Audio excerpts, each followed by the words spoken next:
moi je fais un micro-trottoir auprès de gens sur mon prénom, je me rends compte que les clichés classiques, c'est le bof qui fait du tuning en jogging sur un parking.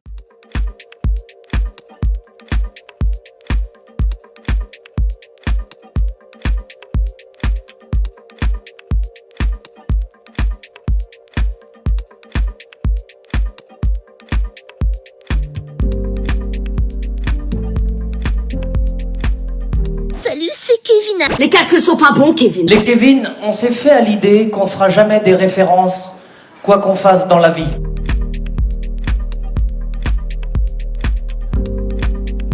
J'ai en tête depuis longtemps de faire ce documentaire, c'est vrai, parce que je vois qu'il y a plein de clichés, il n'y a pas que le Kevin, mais il y en a plein, des stéréotypes qui vraiment persistent. Je sais de quoi je parle, j'ai des anecdotes qui me sont arrivées, etc. Et je suis accompagné par d'autres anecdotes de Kevin qui m'ont parlé, donc du coup c'est un truc un peu global.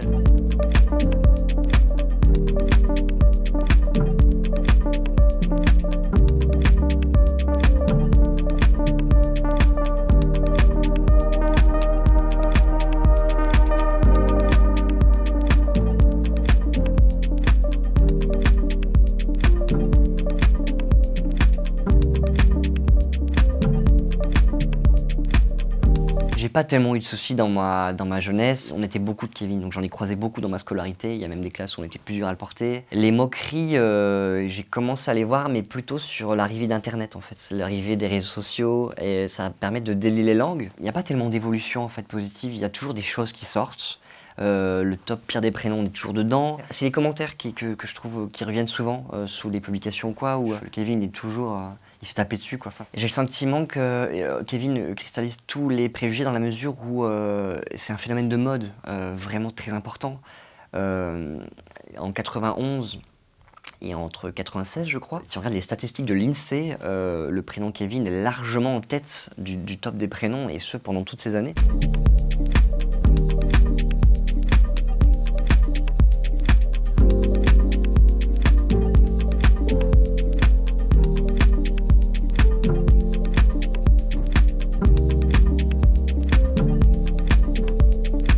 J'ai subi des réflexions qui suscitent une interrogation.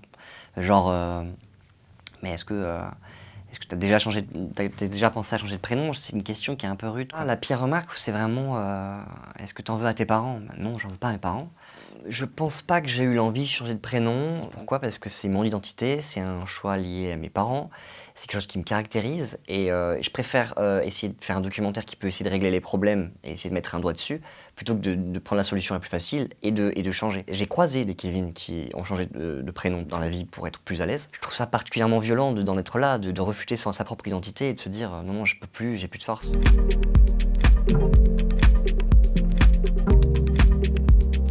Moi, je suis indépendant dans la vie, donc j'ai mon nom et mon prénom qui sont l'identité de mon métier. Et il y a pas mal de gens qui me demandent mais pourquoi t'as pas pris de pseudo en fait? Ben, j'en ressens pas le besoin puisque c'est mon identité et que je vais pas me la cacher, en fait, je vais l'affirmer. Et je pense que ça va pas forcément empêcher les gens de travailler avec moi, ou alors si c'est le cas, je le sais pas, donc c'est plutôt une bonne chose. J'ai un Kevin psychologue qui m'a dit avoir longtemps réfléchi avant de mettre la plaque en bas de son immeuble.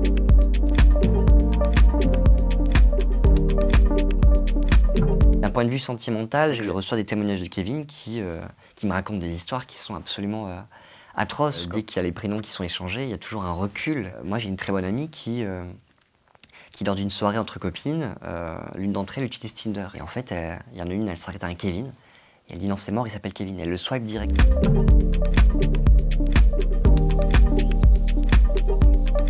Force de constater qu'il y a beaucoup d'articles, de sujets et de commentaires sur mon prénom. C'est pas forcément toujours très positif. Bon, j'ai beaucoup de second degré, donc je peux beaucoup en rire, mais c'est vrai qu'à la force du temps, j'ai tendance à tiquer un peu dessus et dans certains cas de figure, avoir de la réticence à donner mon prénom. C'est surtout lié à des phénomènes de groupe. Ça va être dans une soirée, je rencontre des nouvelles personnes, ou chercher un endroit, une commande. Si la personne doit annoncer Kevin, j'ai toujours du mal et j'ai toujours l'impression d'avoir que les gens ont une curiosité de « Oh, un Kevin ». Je lis beaucoup de choses liées à la sociologie et c'est intéressant d'essayer de comprendre les rouages. Je pense que le Kevin, il est vraiment confronté au microcosme parisien.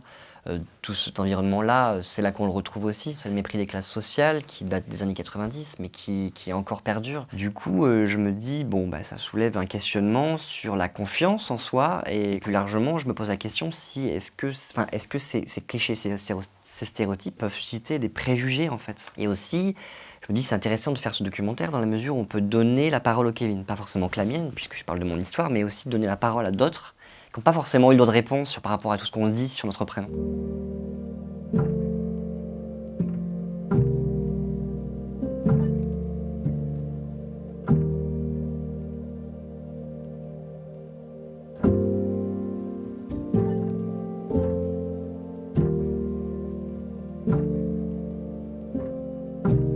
J'ai un fou rire parce que c'est vrai que c'est quelque chose qu'on m'a beaucoup partagé. C'est un peu dommage qu'on fasse un article sur le fait que 2 Kevin rentrent à l'Assemblée et qu'il faille, qu'on ait le besoin en fait de mettre en avant ça, 2 Kevin. Ça devrait être tout à fait normal. C'est pas tant une victoire, mais force d'admettre qu'il y a de plus en plus de Kevin avec des responsabilités. Ça donne une image tout à fait positive et en l'occurrence, ça permet de casser les codes en fait. Life. Life. Life. Life. Life. Life. Life. Life.